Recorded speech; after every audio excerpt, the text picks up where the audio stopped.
We have started a very active process of titling prisons land.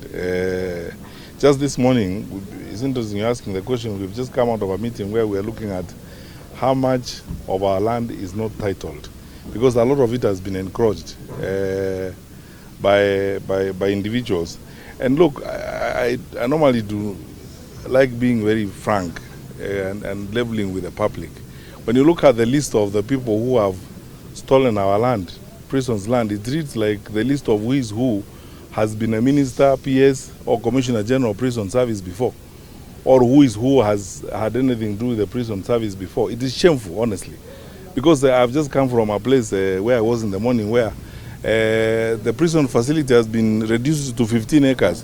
They are actually now squatting on land which essentially was belonged to the prison service. And then there are all manner of people, you know, some of them very senior public officials who have taken up prison land. When you go around the country, the challenges we are facing is that those who have been given the responsibility to manage this institution and to be in charge of this institution are the ones who have encroached on prison land. I've given you the classic example of Yatta. Just go to Yatta and see.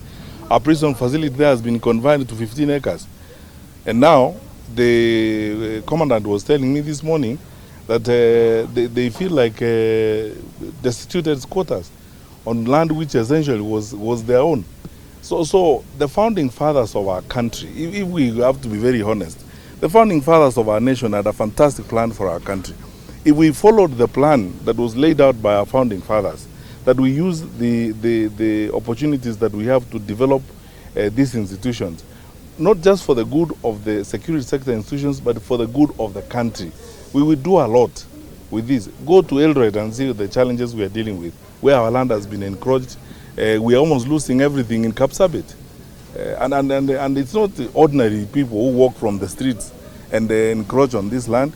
It is those who have been given responsibility. I am not shy to tell you that if you look at the list of the people who have encroached on prison land, it reads like who is who has been a minister in charge of prisons, or a PS, or Commissioner General, or something like that. Very shameful.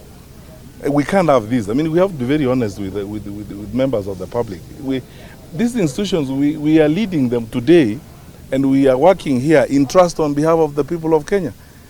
What is expected of us is that we make our contribution, develop the institutions, so that those who come after us, our children and our children's children, find institutions that are growing that can serve them.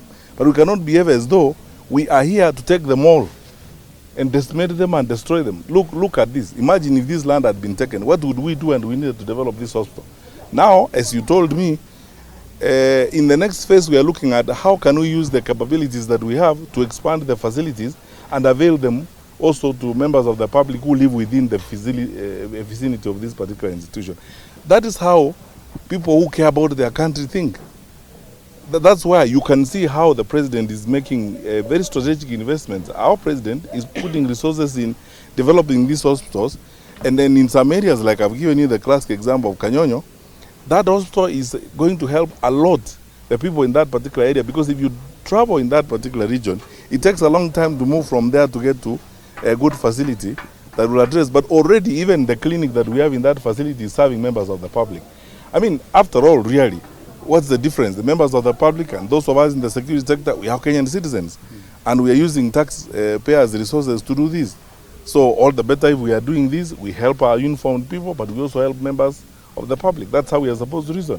But when people encroach on this land and do the kind of things like I saw in Yata this morning, it's very shameful.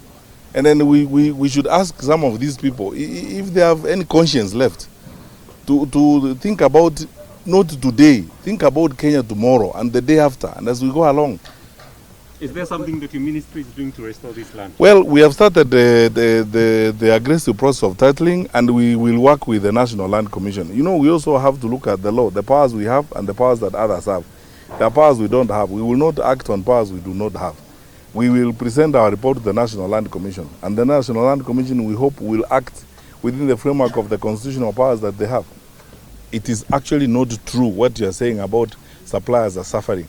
We are paid about 3.4 billion of the burning bills.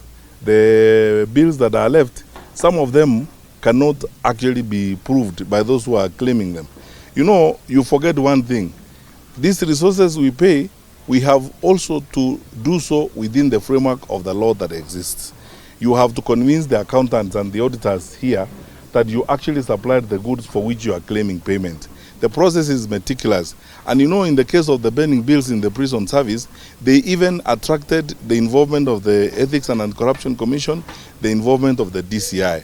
Some of them are a subject of prosecution proceedings that are going on in court. So we have to be very meticulous in the manner in which this is done.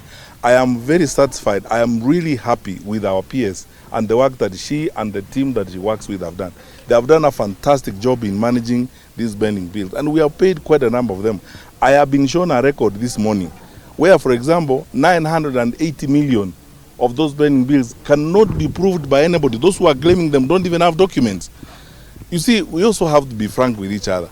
This institution has come from a past of extreme abuse.